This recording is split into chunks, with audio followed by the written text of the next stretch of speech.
Rodrigues para dar vez e voz à sua, a nossa, no programa Democracia no Ar, a partir de agora, até 11. Bom dia, Márcio! Bom dia, Jonathan Neto. Bom dia, amigos ouvintes. Estamos começando mais um Democracia no Ar. Hoje nós voltamos a discutir aquele tema que nós já discutimos há cerca de 2 semanas atrás, que é o precariado. Amigos ouvintes, estamos começando o Democracia no Ar pela sua web rádio Atitude Popular, um espaço dos movimentos sociais do Ceará. Obrigado pela audiência e pelo apoio da AFBNB, Mova-se, Sinfarce, Sintaf e o Show Advogados Associados. Além da Atitude Popular, o Democracia no Ar está em rede na web rádio FETRACE, Liberdade AM de Boa Viagem. A Canudos FM retransmite o programa ao longo de sua programação normal. Também estamos no ar, ao vivo, aqui, no Movimento Democracia Participativa, no nosso canal no Facebook. Esse que é um espaço para dar vez e voz aos esquecidos e criminalizados pelos meios de comunicação tradicionais. Aqui os sindicatos e as organizações em defesa do meio ambiente, os movimentos por direitos humanos e os defensores dos direitos difusos serão ouvidos e poderão se manifestar de maneira livre e independente. Ouvir representantes de minorias e ampliar a voz de quem não possuía um canal de comunicação entra no ar agora. Democracia no Ar! E na edição de hoje nós vamos receber Marina Valente, jornalista e especialista em cobertura de jornalismo sindical. Bom dia, Marina. Bom dia, Márcio. Bom dia, ouvintes. Bom dia àqueles que estão nos acompanhando via Facebook. Muito obrigado pela sua presença aqui de novo. Estará conosco aqui em breve Viviane Rodrigues, que é socióloga, e Maria Pereira, também socióloga e mestra em sociologia.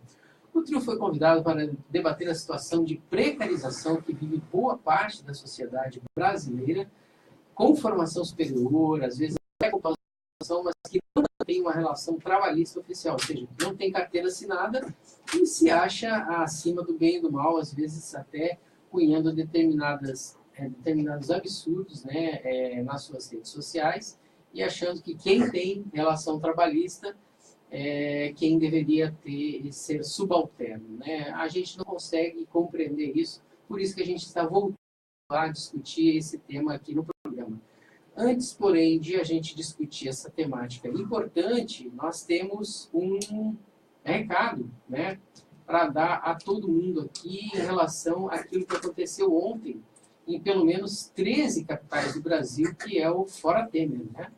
Como que você analisa esse Fora Temer de ontem, Marina Valente, você que esteve lá na praia de Iracema, foi uma bela caminhada, não foi? Foi, inclusive, superou as expectativas, porque a caminhada inicial deveria parar ali em frente ao boteco, né, que foi o planejamento das frentes. E a emoção era tanta, o tamanho da manifestação era tanto, que a gente seguiu ainda por uns bons quilômetros na beira-mar. É um movimento, na verdade, a gente tem que estar numa fase, né, de buscar uma coalizão, né, pelas diretas já, acho, até inclusive que são um centro mais importante ainda do que discutir o Fora Temer. O Fora Temer parece que já é favas contadas. Já é favas contadas, né, e enquanto ele está favas contadas, a gente vai segurando e atrasando a reforma trabalhista e da Previdência. Que não só isso, né? Muito mais importante do que isso é a gente formar uma maioria, né, dentro da sociedade brasileira a favor das diretas já. Isso. Muita gente, né, e o que me preocupa são aqueles que estão a favor da continuidade constitucional, né, ou seja, eles quebram a Constituição para mandar embora uma presidente eleita democraticamente com mais de 54,5 milhões de votos e agora eles querem retomar, né, o respeito a toda a legislação, dizendo que depois de cair o Temer é preciso seguir o devido processo legal, elegendo um presidente de forma indireta por esse Congresso Nacional que tem. Qual é a legitimidade desse Congresso Nacional, na sua opinião, Marina? Nenhuma. Né? Acho que depois de que eles derrubaram a Dilma, inclusive a quantidade de escândalos de corrupção. A gente está falando do Temer em si, mas muitos daqueles deputados, inclusive, já vinham caindo em escândalos sucessivos de corrupção. E o povo é quem sabe. Eu acho que o direito ele não é uma causa pétrea, ele não é algo que não possa ser maleável diante da prática e da vontade do povo. Então, dia 24 vem aí, né? Eu acho que o dia 24 ele é fundamental nesse cenário, porque é importante que o povo derrube o Temer, não a Globo. Exatamente. Exatamente. E aí, dia 24 é daqui a 2 dias, a gente já tem caravanas de sindicalistas, de representantes de lideranças de movimentos sociais indo para Brasília. Há uma boa possibilidade que aquela meta de 100 mil pessoas seja amplamente superada. E aí, com 100 mil pessoas se concentrando a partir das 14 horas, lá na frente do estacionamento, ou no estacionamento do estádio Mané Garrincha, em Brasília, fazendo uma caminhada de 3 ou 4 quilômetros até o Congresso Nacional, eu queria saber quem é que vai ter coragem de barrar todo esse povo, de entrar, pelo menos boa parte, nas galerias do Congresso Nacional para acompanhar essas votações. O que você acha, Marina? Eu acho que, bom,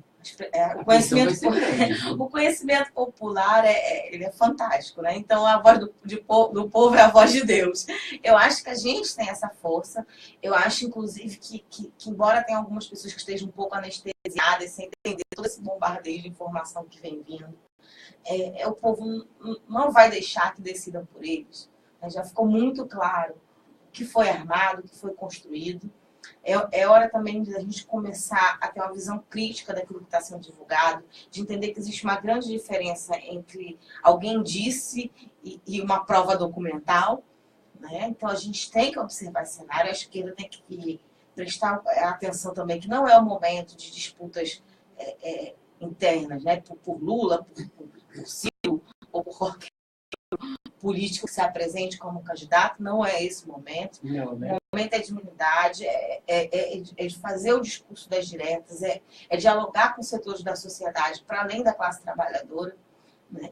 E que juntos a gente consiga tomar o país de volta para o povo, né? Foi tirado da gente, a gente tem que retomar, e as pessoas que decidam o que for decidido pelas pessoas é o que deve prevalecer.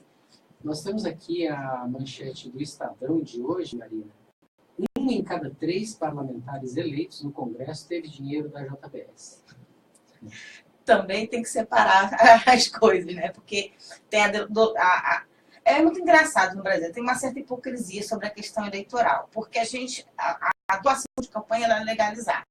Era, né? Até 2014. E aí inclusive, quando foi eleito esse Congresso completamente conservador. E aí, a partir do momento que a gente tem isso, chega um escândalo desse, então todo mundo é colocado também no mesmo saco, né? Quem recebeu. E campanha é uma coisa cara. Campanha é uma coisa cara. E os sindicatos não podem financiar as campanhas dos seus candidatos. Deixa eu só falar uma coisa. É assim, campanha se tornou algo caro dentro do Brasil a partir do momento que a gente transformou a campanha eleitoral numa espécie de investimento, né? Ou seja, a gente tirou o aspecto de representação da sociedade e passou a ser uma representação de quem tinha poder econômico. Isso parece que transformou, né, a realidade da sociedade e dessa representação parlamentar, dessa representação, porque não dá para todo mundo ir até Brasília para tomar uma decisão, né? Isso é consenso. Aí a gente pega e elege representantes. O problema é que, quando você prioriza, né, o dinheiro como algo que efetivamente vai influenciar muito mais do que o aspecto da defesa de determinados valores, né, valores como um todo, né, de todos os tipos de valores, inclusive a defesa de diversidade e tudo mais, de um ponto ao outro, né, do espectro ideológico. O que a gente vê? A gente vê que o dinheiro influenciou muito mais, porque existem muito mais empresários dentro do Congresso Nacional do que representantes, por exemplo, como o deputado, vou usar aqui o exemplo do deputado Chico Lopes, que é um deputado que está no parlamento já há algumas gestões, há algumas eleições, né, há um determinado tempo, e ele tem claramente uma posição bastante óbvia, né? Ele defende os interesses das minorias, ele defende os interesses democráticos da maioria da população brasileira. E o que a gente não vê, né, se você pegar o Chico Lopes como um exemplo, você vai ver que tem, para cada Chico Lopes, tem 4 ou 5 empresários dentro do Congresso Nacional. E aí, o Chico Lopes, obviamente, que ele vai defender os interesses dos sindicatos que ele representa, né, das comunidades que ele representa, dos movimentos sociais que ele representa, e você vai ver que os empresários vão lá defender o quê? Justamente aquilo que eles também representam. O que eles representam? Eles representam as empresas, né, a Fiesp, a FIEC, no caso aqui do Ceará, e outras coisas parecidas com essas. Aí, existe equilíbrio nesse parlamento, por exemplo, para escolher o próximo presidente da República? Não só não existe, como assim, até o Chico Lopes precisa de financiamento de campanha. Todos eles precisam, só que a gente a verdade, a grande solução que a gente defendia, o movimento progressista defendia durante muito tempo, é de que a gente tivesse financiamento público de campanha. Porque para você fazer campanha num país do tamanho do Brasil, você precisa de financiamento. Só que as entidades sindicais não podem financiar. Agora, os empresários podem. Então, a gente não faz a quebra, né, a disputa de braço aí, de uma forma justa e equilibrada. Da mesma forma que outros países são muito bem resolvidos com essa questão do lobby. O lobby, por exemplo, nos Estados Unidos, ele é legalizado. Desde que ele seja uma coisa feita às claras, de forma transparente. Porque é isso, sociedade é disputa de interesses. Os empresários vão ter os interesses dele. Eu nunca Agora, gosto a classe de usar os trabalhadora... Estados Unidos como exemplo para nada, porque ali é uma melhor que sociedade doentia. Mas é melhor que seja transparente do que seja algo que... A sociedade ela tem disputas de interesse. Que seja transparente essa disputa de interesse. Transparência parece não ser a prioridade da política no Brasil, né? Aí... Mesmo na ficção, né? Rose of Cards, né? Aquela série. Fala no microfone. Gostaria de apresentar aqui a chegada da Viviane Rodrigues, que é essa que está falando, e a Maria Pereira, né? São sociólogas e elas vieram aqui para a gente poder fazer uma discussão a respeito do precariado, mas a gente está entrando aqui no clima, no programa, né? Já discutindo a nossa realidade, estávamos falando a respeito da passeata que aconteceu aqui ontem, né? Um ato que reuniu cerca de 30 mil pessoas na praia de Iracema. Vocês 3 participaram? Sim. Como é que foi? Foi bacana? Foi legal? Como é que foi? Desculpa, né? Primeiramente, fora Temer. Primeiramente, fora Temer. Segundamente, dieta já. Isso mesmo. E depois, desculpa pelo nosso atraso. A gente pegou um trânsito um pouquinho pesado, né? Não tem problema. É importante que vocês estão aqui e a gente vai fazer a discussão. É que me ocorreu comentar que House of Cards, mesmo na ficção, já denuncia que o processo eleitoral nos Estados Unidos não é tão transparente assim, né? Ele também tem esse jogo de interesses, também tem essa coisa do lobby, que às vezes é explícito, mas nem sempre, né? Ele tem uma jogatina por trás também, né? Era só um comentário. E a passeata foi belíssima, muito emocionante. Eu espero que nas outras cidades também tenha sido e que sirva para pressionar os direitos, né? Acho que hoje a grande ameaça é que a gente realmente consiga tirar o Temer e não consiga fazer o povo ter a sua soberania respeitada, né? Ela foi desrespeitada a partir de 31 de agosto do ano passado, né, em 2016, quando foi decretado um golpe de Estado. Mas o que muito me preocupa é o conjunto da mídia, né? A mídia golpista, a mídia tradicional, essa que não dá espaço para a gente poder fazer discussão, que é a discussão que a gente vai fazer hoje. E aí eu chamo a atenção de vocês para a manchete do Globo de hoje, né? Fala a respeito do Delcídio Depurar Moro, né? Contra o Lula, mas mais importante, né? Uma das reportagens aqui que fala FHC busca joguinho e articula saída controlada. O que seria, né? Isso é de arrepiar os cabelos, né? Controlada por quem já está no poder já há muito tempo, né? Esse é o controle que eles desejam. Bom, então acho que o povo tem que se descontrolar, né? Falta de nome de consenso trava a opção indiretas. A análise PSDB ainda dá sobrevida a Temer. Você acha que o PSDB vai sair do barco quando, Viviane? Porque assim, provas já não faltam mais, mas né? ele também, eu acho que no próprio PSDB, ele sofre pressão, né?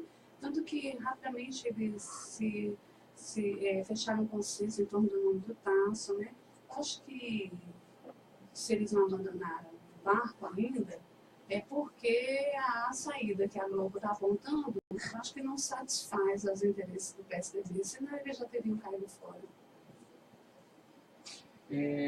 Nós estamos aqui, um abraço do Souza Júnior, né, que ele está em viagem, não pôde estar aqui no programa, um abraço às três, né, tanto a Marina, quanto a Viviane, quanto a Maria. O Souza Júnior.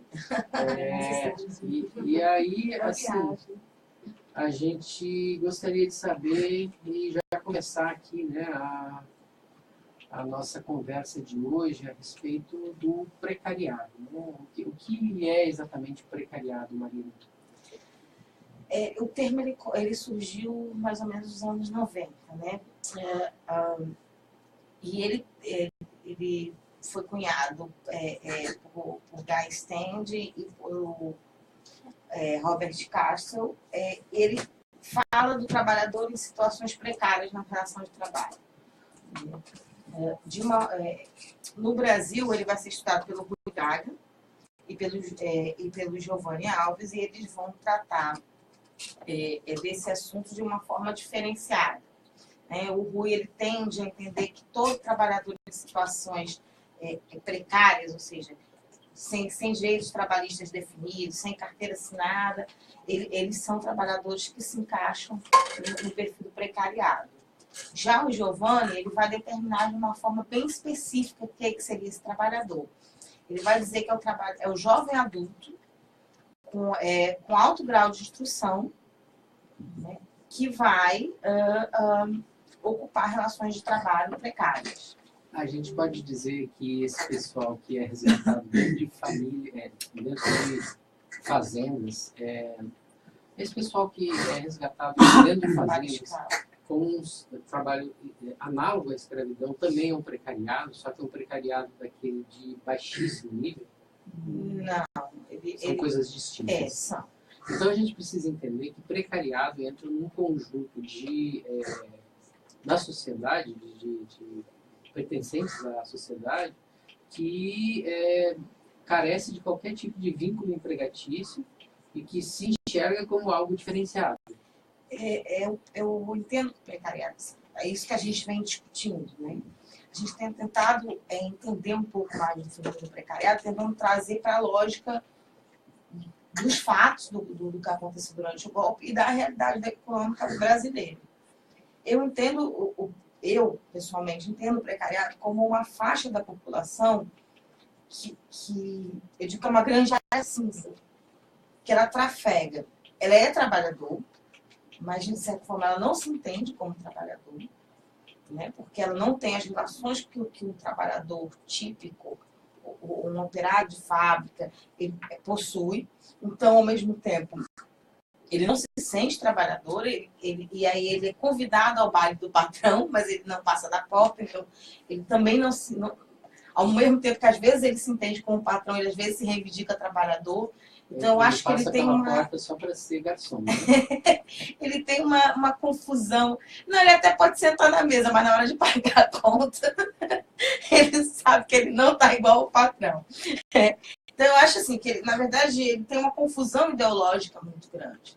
E ele está justamente com essa dificuldade de reivindicar suas pautas, de se entender enquanto categoria, né? E de promover um sentimento de solidariedade, justamente porque ele vive nessa imensa área que navega em tantas classes sociais, né? Que tem interseção com tantas classes sociais diferentes, ao mesmo tempo que ideologicamente ele não consegue dizer para que ele veio, né? Ele não consegue se definir. É isso mesmo, Viviane. Você quer falar antes, Maria? Pode falar, por favor. Maria Pereira. Bom dia, Bom seja dia. bem-vinda. Obrigada. Programa Democracia no Ar. É um prazer estar aqui com vocês, podendo fazer esse Prazer é debate. nosso de receber vocês. Obrigada. Sobre a pergunta que você falou em relação como a gente poderia, se seria precariado esses setores que saem do trabalho praticamente escravo, né, ou semi-escravo. Não é. Nessa definição do que é o precariado, uma das características dela é ser esse trabalhador urbano. Vamos dizer, seria o que a gente diz no senso comum, classe média, né, que não é usado na sociologia crítica com essa formulação de classe média, não são segmentos, né, médios, a gente diz que são urbanos. No caso do Giovanni Alves, né, ele coloca que são segmentos, como a Marina ressaltou, que tem alta escolaridade, mas que se inserem de forma precária no mundo do trabalho. No caso do Rui Braga, ele não vai fazer tanto essa colocação da especialização, mas ele também vai trabalhar com essa ideia de que são jovens e que são da camada urbana, trabalhadores urbanos. No caso, esses trabalhadores rurais seriam trabalhadores praticamente são pré-proletários ou subproletários, né? É um pouco como trabalha o André Singer, né? Nos sentidos do lulismo, quando ele vai analisar esse período, ele vai dizer que os apoiadores do Lula estão, em grande maioria, nessa categoria, que seriam subproletários, ou que a gente poderia chamar do lupenproletariado, pessoas que estão abaixo dessas relações de trabalho formais, muitas vezes informais também. Então, seria isso. Em que medida isso acaba atrapalhando a evolução da sociedade, na sua opinião, Eliane? Bom, à medida em que eu gosto da interpretação do Giovanni Alves, né, que coloca o precariado como uma camada média do proletariado, né, com características muito específicas, né, é jovem, tem uma alta escolaridade. Então, eu acho que na medida em que esse precariado, vamos dizer assim, não faz as pazes com a sua classe, o proletariado, na medida em que ela não se reconhece pertencente, né, a essa classe e, portanto, ela não tem as mesmas aspirações e não tem, do ponto de vista ideológico, uma afinidade, eu acho que isso dificulta precisamente qualquer avanço, né, nas relações, porque seria necessário esse combinado, né, essa harmonia no próprio proletariado. Essa classe que a gente chama não, que eles chamam, a gente está tomando contato com esse debate agora muito recentemente. Eu, inclusive, agradeço, porque por convite da Marina, eu tinha lido apenas um artigo antes sobre precariado, envolvendo basicamente o pessoal dos salões de beleza e o Uber, né, como uma expressão do precariado. E aí a Marina participou de um debate com vocês, me convidou para estudar um pouco esses conceitos e eu estou muito interessada, muito apaixonada pelo tema, porque ele vai de encontro também a umas curiosidades sociológicas que eu tinha em relação à juventude, né? Então, acho que é isso. E a partir do momento que a juventude se torna precariada, ela passa a ter uma visão de mundo mais conservadora. É mais ou menos por aí. Porque é a aflição dessa juventude não conseguir entender por que ela não tem os laços de trabalho tradicionais, resguardados por uma legislação de direitos, né? Ela tem uma escolaridade muito maior, mas ela disputa o mercado de trabalho de forma muito mais acirrada, né? Ela tinha uma expectativa outra de 30 Quando você diz anos, mais né? acirrada, você diz também que ela não se importa de abrir mão de determinadas condições de trabalho já estabelecidas na CLT. Para falar sobre a respeito ela chega a considerar que é um excesso de proteção que o trabalhador tradicional, esse assalariado, vamos dizer assim, mais vinculado aos sindicatos, às organizações mais tradicionais, ela chega a achar que é um absurdo que ele tenha mais direitos, mais proteção no mundo do trabalho do que ele, que tem um grau de escolaridade maior. Até porque ele aspira a ser patrão. Ele foi, inclusive, pelo sentido, eu digo muito, que a principal bandeira dessa galera, bom, primeiro, é preciso entender que eles podem ir tanto para a extrema-direita quanto para a extrema-esquerda. A juventude precariada, ela é dada a extremos, então ela pode ir tanto para um extremo quanto para o outro. Então tem precariado na esquerda. Até disse, vem percebendo isso, a quantidade de trabalhadores em condição precariada que tem nas próprias direções e estruturas partidárias. Mas de esquerda. Partidários, Sindicais, sim. de movimentos sociais, sim. Dos mais variados, né? Há um monte. Né? E aí, a outra coisa é que a essa juventude foi dito a ela, e uma das principais bandeiras que ela tem é a meritocracia. Então, foi dito a ela que se ela estudasse, ela ia chegar lá. E aí, ela acredita realmente que ela vai chegar lá. Então, um dia, ela aspira a ser patrão. Por quê? Porque o proletário não está dialogando com eles. O movimento sindical não dialoga com essa galera. Ao contrário, a gente vê, muitas vezes, por exemplo, uma obra, eles ocupam cargos de administração de uma obra e tal. Aí vem o sindicato fechar uma convenção coletiva. Ele dialoga com o operário. Embora ele seja representante também dessa galera que está na administração, essa galera da administração é meio deixada de lado, é meio esquecida. Ah, não, eles ganham muito mais do que o resto da categoria, eles estão muito próximos do patrão, então eles são esquecidos e abandonados. Então eles têm uma raiva danada da entidade sindical. Nesse sentido, você está falando que falta trabalho de base e para a maioria dos sindicatos e dos movimentos sociais como um todo. Falta entender o que é o precariado, falta essa discussão, é por isso que a gente está fazendo essa discussão. E chegar junto. Não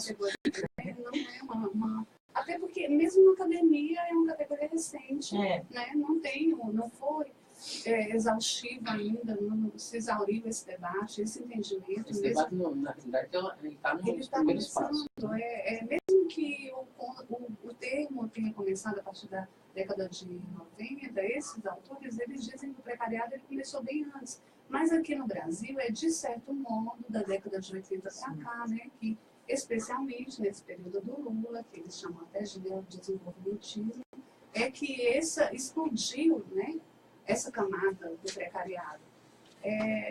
Mas, de fato, assim, o movimento sindical, acho que ele não se apercebeu disso. Por isso, a dificuldade de dialogar com esse jovem com alta escolaridade, cheio de aspirações de consumo no mundo capitalista, né? Frustrado porque não tem possibilidades reais de concretizar essas aspirações, em crise, sempre em desalento, como diz a Giovanni Alves, né? Com muita frustração mesmo, né? Então, por isso ele é dado a essas posições mais radicais, que poderia, sim, ser pela esquerda ou pela direita. A gente vai fazer um breve intervalo e retorna logo com mais Democracia no Ar. Agora são 10h36 e eu convoco ele, o homem da voz de ouro, da Atitude Popular, Jonathan Neto. Manda o povo estar assistindo, manda fazer pergunta. 10h33. Bem, vamos lá. É para agradecer você que está aí do outro lado, ouvindo, conferindo o programa Democracia no Ar, que é um programa do movimento Democracia Participativa. Lembrando que nós temos o apoio cultural da AFBNB Mova-se, Sinfarce, Oxô Advogados, Associados e Sintaf. Escuta aí, ó. Agora somos 6 emissoras e mais a transmissão ao vivo pelo Facebook da página Democracia Participativa Ceará. Nossa voz está mais forte e vai mais longe. Amigo ouvinte, o programa Democracia no Ar não para de crescer. Recebemos a adesão de mais 2 rádios ao projeto de construção de uma grande rede de comunicação popular. A partir de 1º de junho, quinta-feira, estarão conosco a Rádio Camponesa de Crateús, FM 95,7 e a Rádio 25 de Maio de Madalena, FM 95,3. Elas passam a integrar a rede de rádios retransmissoras do programa Democracia no Ar, gerado na Web Rádio Atitude Popular e que conta também com a retransmissão na Web Rádio Fetrace e das rádios Canudos Canudos FM 104,9 e Liberdade AM 1310, ambas de Boa Viagem. Aqui, a comunicação é para todas e todos. Democracia no ar, cada vez mais forte e mais perto de você. Eu sou o jornalista Márcio Rodrigues e espero por você todos os dias. Agora 10h34, vamos para a segunda parte do programa de hoje, Democracia no Ar, ao comando dele, Márcio Rodrigues. Com você, Márcio. Obrigado, Jonathan. Obrigado pelo carinho da audiência de todo mundo. Estamos super bem acompanhados aqui na bancada do programa. Hoje temos Maria Pereira, Viviane Rodrigues e Marina Valente. A Nina Valente, jornalista que trabalha com os sindicatos, né? E a Viviane. Viviane é dirigente partidária, né, Viviane? Viviane, essa relação, né, em que as pessoas não se enxergam como trabalhadoras, ela pode influenciar de que maneira, e de que maneira ela pode ser ruim para o conjunto da sociedade? Bom, na medida em que ela não se enxerga dentro de uma classe social, ela tem dificuldades de dialogar com essa classe e, portanto, buscar mudanças, né? Buscar uma cultura mais radical, por exemplo, do sistema político. Né? No capitalismo, você nem se enxerga como parte, como parte de uma classe capaz de promover uma ruptura. Então, eu acho que isso é ruim, é como se realmente você passasse a alienar pela vida. Né? Deixa a Maria também se colocar. Maria, a gente ainda não tem nenhum tipo de profundidade nos estudos, ainda estamos caminhando, né, inicialmente dentro dessa pesquisa, né, que nos parece ainda muito nebulosa. Dá para tirar o que desses primeiros passos que estão sendo dados pela academia? Primeiro, quando a gente faz esse debate que a gente está fazendo agora sobre esses jovens trabalhadores precarizados, há uma tendência em algumas análises de como que culpabilizar a era Lula, né, os governos Lula e depois Dilma, pela ascensão dessa juventude que é precarizada, né? A gente quer primeiro dizer que não foi inventado no período Lula esse trabalhador precarizado, né? Urbano e precarizado. Antes, a gente pode dizer que desde a década de 70 já começa a surgir, não só no Brasil, mas no mundo, essa faixa de proletários, de trabalhadores precarizados, que é justamente em decorrência da própria crise do capitalismo, do modelo fordista. Né, o fim do modelo fordista foi que gerou esse tipo de relação, sem relação do trabalhador com o seu empregador.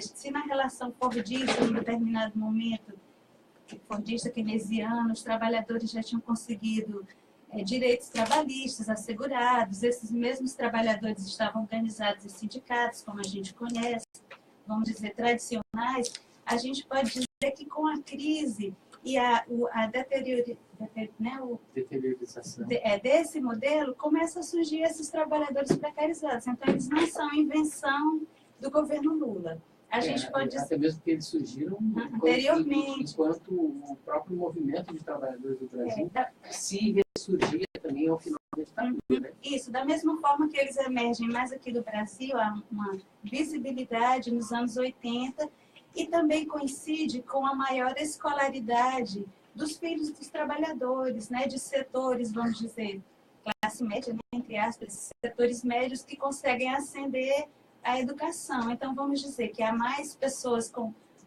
possibilidade de formação do que o mercado que possa recebê-las, né, e com garantias, com a segurança no trabalho.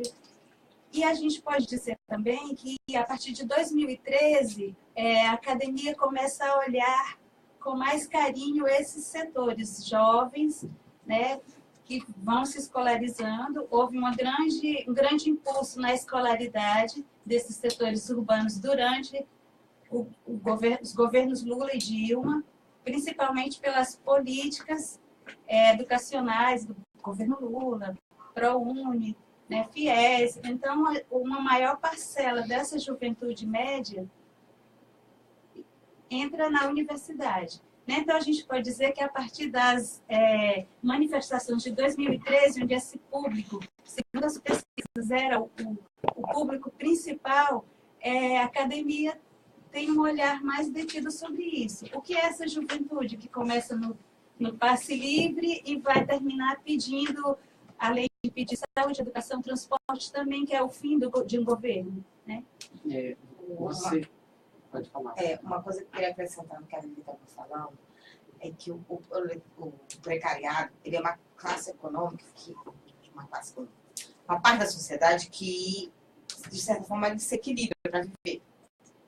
Então, qualquer mudança social que estremeça esse equilíbrio é extremamente assustador. É diferente da elite, né? Porque a elite, ela sabe que tudo pertence a ela, que tudo pertence a ela, então ela pode mexer e fazer uma revolução quando ela quiser. E o capitalismo se revoluciona o tempo todo para poder se manter. Ele cria crises para se manter. Né? Assim como a classe trabalhadora. O trabalhador operário, né? Que tem uma lógica de compreensão enquanto proletário, ele sabe que nada daquilo pertence a ele, embora ele que faça. Então, ele quer revolução, ele vai chegar a uma revolução, ele quer mexer com a sociedade porque ele quer mudar o jogo. Já o precariado, embora ele seja trabalhador, embora ele seja proletário, ele está equilibrado. Então, qualquer grande revolução pode ser extremamente danosa para ele.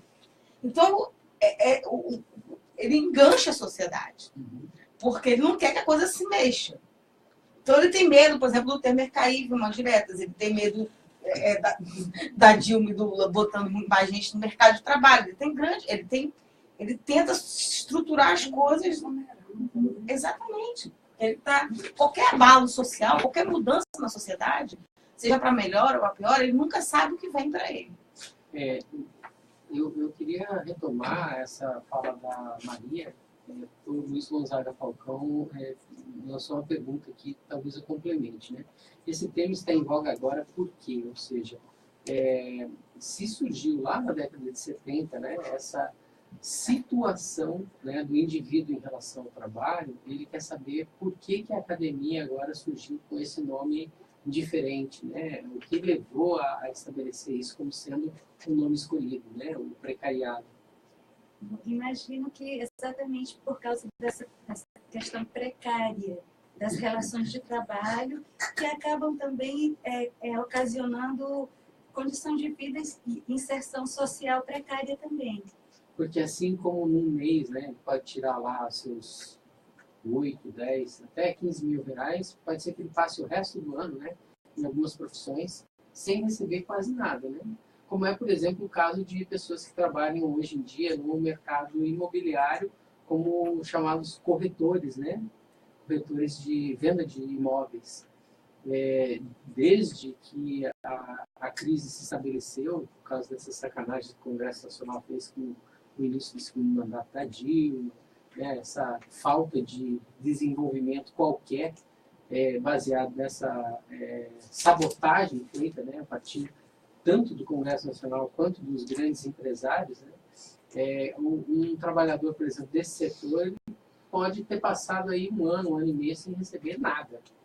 E, como você colocou, o segmento fica muito, muito amplo, porque você pode ter desde, por exemplo, o trabalhador do call center, é um exemplo típico do precariado. São jovens, porque são jovens universitários, às vezes são jovens que já concluíram o curso e que eles não conseguem um emprego naquilo que elas concluíram, e eles vão ser precarizados, empregados de call center, sem ter nenhuma garantia, alta rotatividade no trabalho, e ao mesmo tempo você pode ter o cara lá que vende um imóvel, que pode ganhar essa grande comissão no imóvel, que também está no precariado nesse sentido, que ele tem alta escolaridade, que ele tem uma atividade econômica que não lhe dá nenhuma garantia.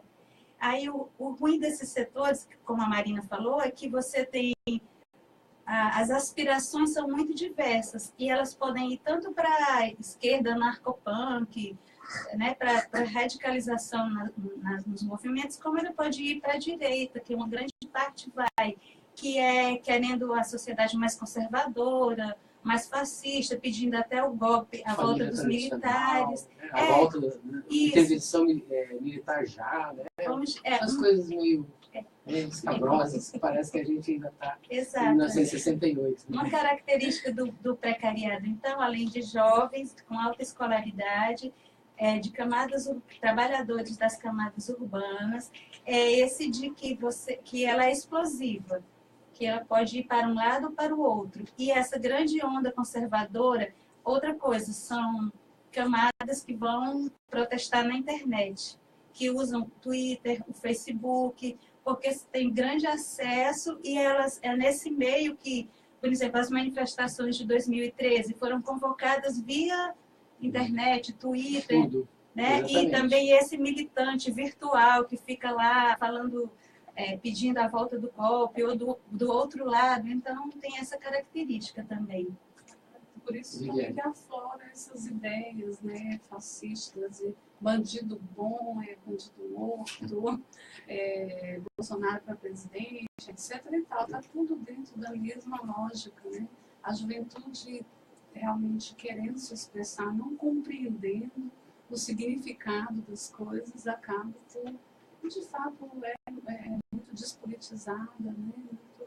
Tem essa ilusão a respeito do passado, como se na época da ditadura as coisas fossem mais fáceis, ou os pais, né, conseguiram superar, criar esses filhos, também passam essa informação que não é real, né, exatamente, de que, bom, mas aí o comportamento das pessoas era assim, não era assado, tinha mais segurança, tinha mais isso. Então, a faculdade democrata, né, também ajuda nessa criação. Exato. Então, é um caldeirão de características que junto explode nessa expressão do precariado e especialmente dá lugar a esses momentos ou manifestações mais extremistas. Né? A minha leitura é que vocês estão descrevendo um Estado que é protofascista.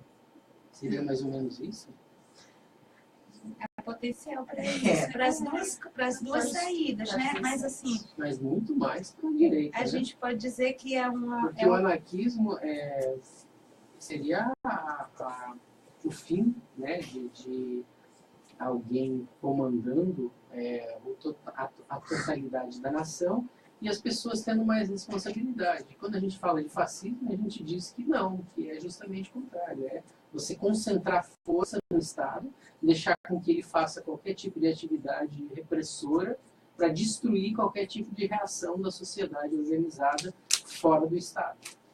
Assim, numa leitura marxista, você poderia dizer que é como a ideia de pequena burguesia, que são segmentos que têm o anseio, como disse a Marina, não de uma boa parte, não de engrossar a luta dos trabalhadores, dos proletários, pelos direitos, até porque eles não são sujeitos dos direitos, mas eles querem garantir uma aspiração de vida, vamos dizer, da burguesia, de alto consumo, de bom salário, se sentem merecedores porque estudaram, né? Vem toda nessa esteira, inclusive também muitos formados precarizadamente, né? Porque essa ascensão dessa juventude também coincide com o maior número de universidades privadas, um alto número de pessoas formadas, às vezes, também de forma precária, né? Milhões de universidades pequenas, não vão dizer que não passariam pelo padrão MEC de ensino, né? Então, tudo isso. Então, também tem um título, mas, ao mesmo tempo, você pode questionar, e do ponto de vista da política, são pouco politizados. E é insuficiente, né? Esse título é insuficiente para o precariado. Ele fica buscando mais, porque mesmo a graduação não garante que ele tenha um lugar ao sol, né? Então, ele vai para especializações, muitas vezes pagas, né? Ele vai buscar, melhorar o seu currículo para essa disputa, porque há 30 anos atrás, um indivíduo que conseguisse uma graduação, ele tinha como meio que de certo o seu lugar no mercado, e ele ganhava mais, né? Então, tem tem um artigo que o autor se refere que em 10 anos já o ganho médio desse trabalhador caiu 8%. Então, é isso. A disputa no mercado é tão acirrada, é tão difícil, e ele passa a ganhar menos também, né? Isso acho que o Rui Braga, né, quando vai falar da superpopulação, esse trabalhador, ele não tem mais a segurança de ter aquele lugar no emprego somente porque ele tem uma graduação, ou somente porque ele tem até uma pós-graduação, porque ele enfrenta uma concorrência nesse meio. Só há controvérsias a respeito da qualidade desse trabalhador em relação a essas universidades. Eu fico especialmente tocada por esse tema, porque eu estudei a democratização do acesso ao ensino superior nos governos de Fernando Henrique e Lula, né? E um dado curioso... Em qual período da sua formação? Na graduação. Certo. E um dado curioso é que você pode pensar assim, bom, mas Fernando Henrique, governo liberal e, portanto, não investiu nisso. Mas o Fernando Henrique, tanto quanto o Lula, né, num percentual semelhante, aumentou em 100% o número de vagas no ensino superior e o Lula também. O que difere realmente é que Lula criou condições de democratização do acesso. Portanto, o filho do trabalhador pobre lá do distrito de Itapipoca, por exemplo, aquele cara ali que trabalhava no trabalho rural, que estava condenado a somente aquela atividade, ou quando muito ia para o centro da cidade ali, ele passa a ter a aspiração de fazer uma universidade, porque ele se inscreve nem lá, o Enem. Hoje, como o temeroso é mais caro, mas como Lula e Dilma, durante todo o período, se manteve a mesma taxa. Não sei se vocês repararam nisso. Então, ele fazia inscrição do Enem lá, ele participava fazia a prova lá, portanto, não tinha que investir para sair, pagar taxas de vestibular, viagem, hospedagem e tudo. E lá mesmo, ele se inscreve pelo computador no SISU e disputa uma vaga nas universidades federais, em qualquer lugar do país. Ou abre espaço dentro do FIES para ele poder estudar. Ou no FIES, ou no ProUni, com bolsas que variam de 25% a 100%. Essa é uma realidade até 2016. Hoje a gente não sabe mais. Aí as cotas, né? Quem é que comanda o Ministério da Educação hoje? Quem é? Mendonça. Mendonça sabe por quem ele foi. Luxuoso do Alexandre Neto, né? E uma coisa interessante é isso, é que uma das características do precariado, quando ele cai para essa questão da extrema-direita, né, como um pensamento fascista, ele acha que ele tem que controlar os excessos da democracia. Então ele quer, por exemplo, um parlamento apolítico. Ele quer esses espaços. E aí, a escola sem partido é o maior dos frutos desse precariado nesse momento que o país está vivendo. Você acha que é uma herança legítima que nós vamos deixar para o futuro da nação? Deus queira que não. Eu espero que uma ideia tão absurda. Aí a gente entra naquilo que apagou o Carlos Molina. Aqui manda um recado para vocês, para nós todos que estamos aqui, né? Gostaria de parabenizar a todos por esse debate, num momento em que necessitamos compreender que nossa democracia precisa que nós brasileiros ou brasileiras, ou ambos, né, ocupemos as ruas, né? Ocupemos as ruas para fazer exatamente o que pagou. Gostaria que você mandasse aqui um recado mais objetivo. Ao Luiz Gonzaga Falcão, ele manda mais uma pergunta. Temos então de trazer os precariados para o nosso lado, né? Com certeza. Qual é a estratégia para a gente poder fazer o convencimento dessas pessoas que pensam que o Congresso Nacional está levando o país para a esquerda, né? A gente precisa de uma escola que não discuta esse negócio de sociologia, história, né? Com profundidade lá dentro do segundo grau, para não criar só comunistinha aqui, né? Esse povo, né? Como faz para trazer para o nosso lado esse povo que é já se demonstrou um povo extremamente conservador. Esse é o grande debate que a gente tem tentado, eu estou tentando chegar nele, né? Porque eu não sou socióloga, eu digo não sou também psicóloga, porque eu acho que é necessário um psicólogo estar pensando sobre isso nesse momento, para acabar com esse sentimento de solidão que o precariado tem. Mas como comunicadora eu tenho tentado observar justamente como é que a gente aprende a dialogar, porque nós estamos falando de uma categoria que tem reivindicações difusas, eles não sabem muito bem o que eles querem. Eles têm um vazio, eles têm uma ânsia, eles vão para a rua gritar, mas não conseguem transformar isso em bandeiras mais concretas, mais fáceis de ser percebidas e sentidas. São bandeiras genéricas. Tipo, vai para Cuba, né? É uma bandeira deles, né? Não? A própria questão da época de 2013 não é só 3 centavos, Não é só por 20 centavos. Não é só por 20 centavos, então não é por 20 centavos, mas é por quê? Né? É muito genérico.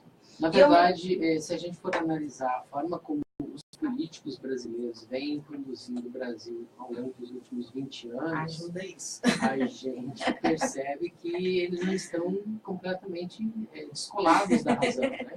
Não, eles têm bandeiras justas, eles só têm dificuldade de colocar para fora essas bandeiras. Substituição de educação. E a gente tem que conseguir ajudar eles a verbalizar isso. Quando essa voz não sair, quando essa voz não tomar a sociedade, eles vão continuar com o sentimento de frustração. Uma coisa que eu me lembro, eu estava ajudando nas artes da Frente Brasil Popular. E, bom, eu sou uma comunicadora sindical. Então, eu fui fazer uma arte, me pediram para fazer uma arte, eu fiz uma arte bastante concreta e entreguei para eles, baseado no perfil da Frente Brasil Popular, naquele perfil de arte, daquela verdinha que eles usam, usando aquela textura toda. E aí os meninos, que são meninos do fora do eixo, né, do medianismo, não sei, que são responsáveis por essa comunicação, me devolveram, não, Marina, a gente não quer isso não. E me mandaram uma figura que era cheia de recorte, como se fosse recorte de revista. Um design que parecia mais design de propaganda exatamente. É bem pop, porque é uma das características dessas manifestações. Pop. Aí na hora eu falei assim, meu Deus do céu, mas isso aqui não vai falar com o operário da construção civil. Não. E eu fiquei desesperada. Virei para o Wesley, né, que é meu parceiro de trabalho, falei, como é que a gente vai com o operário da construção civil com uma arte dessa que não... Aí ele falou assim, vamos testar. E ele pegou uma das artes que eu refiz da forma como ele tinha me orientado e mandou para um grupo de operários da construção civil que não tinha dirigente. Né? Não tinham dirigentes para orientar, para controlar, para explicar o que era aquilo ali. E a reação foi imediata. Alguns com comentários homofóbicos, outros dizendo, mas o que é isso? Afinal, é parada gay? O que é essa manifestação? Do que se trata? E por quê? Porque eles pensam a comunicação de uma forma concreta, né? E aí, e não que eles sejam homofóbicos, a diretoria do sindicato tem uma frente LGBT, tem diretores assumidos, tem todo um trabalho de base com isso, mas aquela comunicação entrou em choque para a leitura deles, né? E aí eu fiquei com essa agonia, eu falei, meu Deus, a frente não está se comunicando com o povo, não está se comunicando com o povo. Quando eu fui estudar isso aqui, eu comecei a perceber que sim, ela estava. Justamente com o precariado, porque eles são, na verdade, uma relação precariada. Se você for pensar, eles trocam trabalho por trabalho, eles não têm uma relação de salário, de carteira assinada, eles têm, claro, com uma visão política da coisa, né? Mas a relação dessa juventude que estão organizadas em casa fora do eixo, tal, são relações de trabalho precariado. Então, eles entendem muito bem, eles são talvez a melhor solução que a gente possa ter para se comunicar com essa galera. Só que, com o precariado também, eles não conseguem ir além. Então, tem ali na figura uma figura LGBT, naquele bando de recorte, e o que aquilo está dizendo? Me aceite socialmente. Eu me aceite, né? Eu, homossexual, tal, transexual, me aceite. Mas não diz, eu, transexual, preciso de trabalho. Eu, transexual, preciso da minha carteira assinada. Né? Então, está na superfície. Preciso ser reconhecido pela sociedade. Precisa ir para o além. E como não está indo para o além, a gente dialoga com essa galera, mas a gente não aprofunda o diálogo. Então, eles estão com a senha. A gente precisa aprender com eles essa senha, dessa comunicação pop e tal. Mas a gente precisa ajudar eles a verbalizar para eles irem além do trabalho que eles estão desempenhando. rapidamente, porque a gente está quase estourando o tempo aqui. Viviane e Maria, o que a Marina falou faz sentido para vocês? É algo que realmente precisa aprofundar e ir além? Sim. Acho que, rapidamente, dominar não só o conceito de precariado, e como dialogar com esse precariado, superando preconceitos de parte a parte, né? Eu acho que esse exemplo que você traz é a expressão do preconceito de uma das partes, né? Fazer essa reconciliação, né? Dentro do proletariado, né? Entendendo como o precariado exatamente como uma camada do proletariado. Eu acho que isso é imprescindível, né? Para qualquer mudança, para frente, avançada, que a gente possa almejar. Acho que é isso. Acho que nós, tanto a academia quanto os movimentos sociais, a gente não pode criminalizar o precariado. Temos que lembrar que eles são trabalhadores, são uma parte do proletariado, dos trabalhadores, e são precarizados. Então, talvez como são jovens, eles não dialogam com o movimento sindical, porque eles não estão organizados aí. Também algumas bandeiras, por exemplo, reforma da Previdência, não os atinge, eles acham que eles talvez nunca tenham Previdência. Mas também os concurseiros, vamos dizer assim, a moçada formada, está no precariado.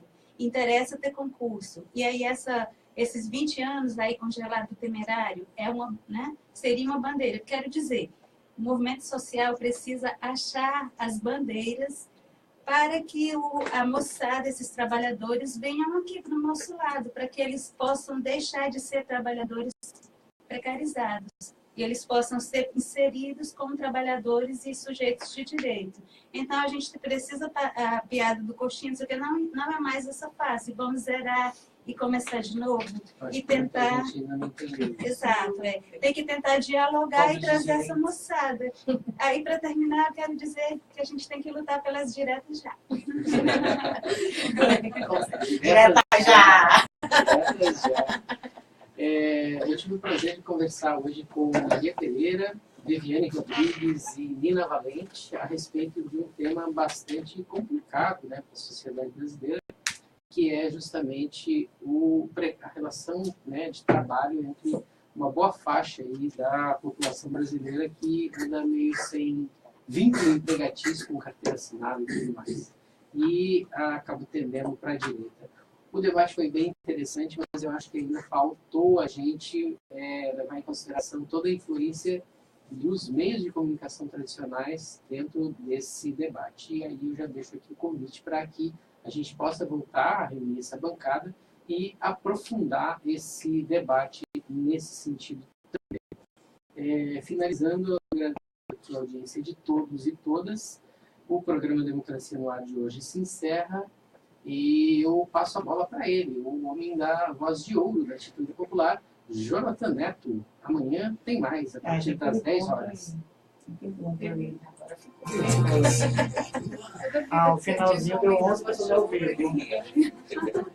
Vamos lá, então, 11 horas 2 minutos. Acabamos de ouvir o programa Democracia no Ar, aqui na sua web rádio Atitude Popular, com retransmissão pelas rádios Liberdade AM 1310, Canudos FM 104,9 de Boa Viagem, ainda web rádio FETRACE. Também você que nos acompanhou através da página Democracia Participativa aí no Facebook. Apresentação, produção, todo o conteúdo dele, Márcio Rodrigues. Intervenções, abertura, técnica e encerramento comigo, Jonathan Neto. Democracia no Ar é um programa do movimento Democracia Participativa. Temos o apoio cultural AFBNB, Mova-se, Sinfarce, o Show Advogados Associados e Sintaf. A todos, todas.